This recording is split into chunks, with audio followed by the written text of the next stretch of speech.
Welcome back, Flare community. I hope you're well and having an incredible day. And yes, we have some absolutely breaking news in regards to the Flare network. It's taken them long enough, but finally, Coinbase have decided to distribute FLR to the holders of XRP during the snapshot back in 2020. They're actually planning to start this distribution today, and if certain liquidity metrics have been met, they're actually going to list FLR on their platform. This is one of the most liquid exchanges in the world. So here we are on Coinbase Assets, and we have this announcement that Coinbase will add support for Flare, that's FLR, of the Flare network.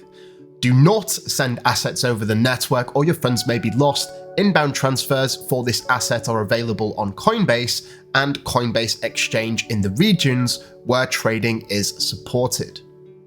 And if we scroll down here, as previously stated, Coinbase will be honoring their prior commitment to support the Flare token airdrop for eligible users. And they did say that this would happen within the first half of 2023.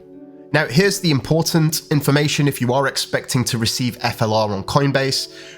They intend to begin the airdrop distribution process today, and this was just posted 41 minutes ago, so pretty soon, and during which outbound transfers will be unavailable, meaning you can't withdraw it from the exchange. The part that I'm really excited about, trading is expected to begin if and when liquidity conditions are met and after their airdrop distribution is complete. Once sufficient supply of this asset, FLR, has been established and their airdrop distribution is complete, we will announce the impending launch of trading our FLR to USD pair in various phases. Now, if this doesn't excite you, I really don't know what will. This is going to drive mass liquidity for this token. As I said before, Coinbase is one of the biggest exchanges and highly regulated exchanges in the world.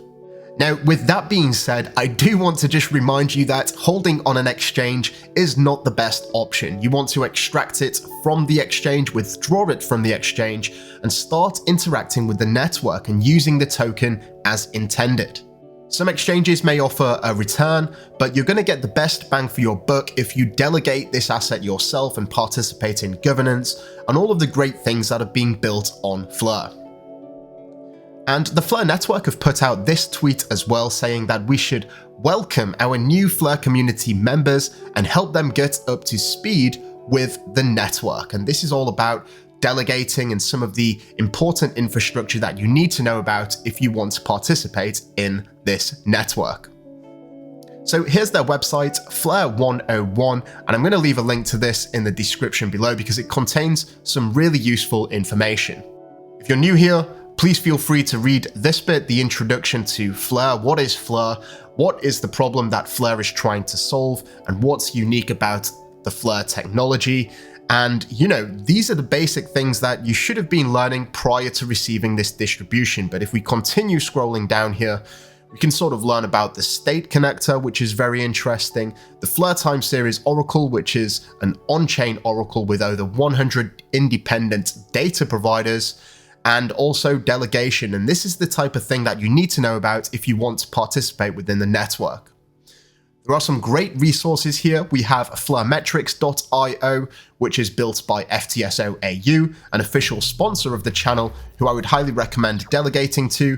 You also have flaredashboard.io, created by Ash, which talks a little bit more about these signal providers, what they've built so far, and their future intentions.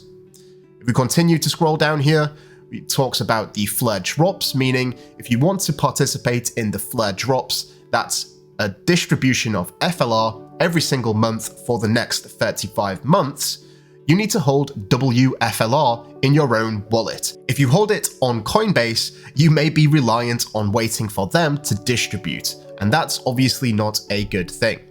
There are many applications such as portal.flare.network, which allows you to wrap, and a lot of signal providers have also created such websites to enable you to delegate your FLR as you please. We also have the Songbird network. In fact, there's a really interesting video, really short and sweet, 3 or 4 minutes long, which gives you a great overview. I'll leave it in the top right hand corner if you are interested. And we have the governance proposals, which is a big part of how this network evolves and how you as a holder of FLR can actually dictate the direction that it goes. Another interesting website, again built by FTSOAU, a sponsor of the channel. This is Fleur.builders, and it's the most comprehensive guide and sort of reservoir of knowledge of everything that's happening on both Songbird and the Fleur network. If you're interested in monitoring just how fast this network is expanding and growing, then I'd highly recommend checking out this website. So that's pretty much it. I just wanted to hit you with this breaking news for those who aren't on Twitter. Coinbase are finally distributing FLR. Not only that, if the liquidity is there, they actually plan to list it with a huge USD pair. This is going to be absolutely incredible for onboarding new people who want to get involved in this ecosystem. I'm pretty excited. I really hope you are too, and I hope that you enjoyed the video. If you are new here, please feel free to like and subscribe. Thank you all so much for watching, and until next time. Mission Control, we have liftoff.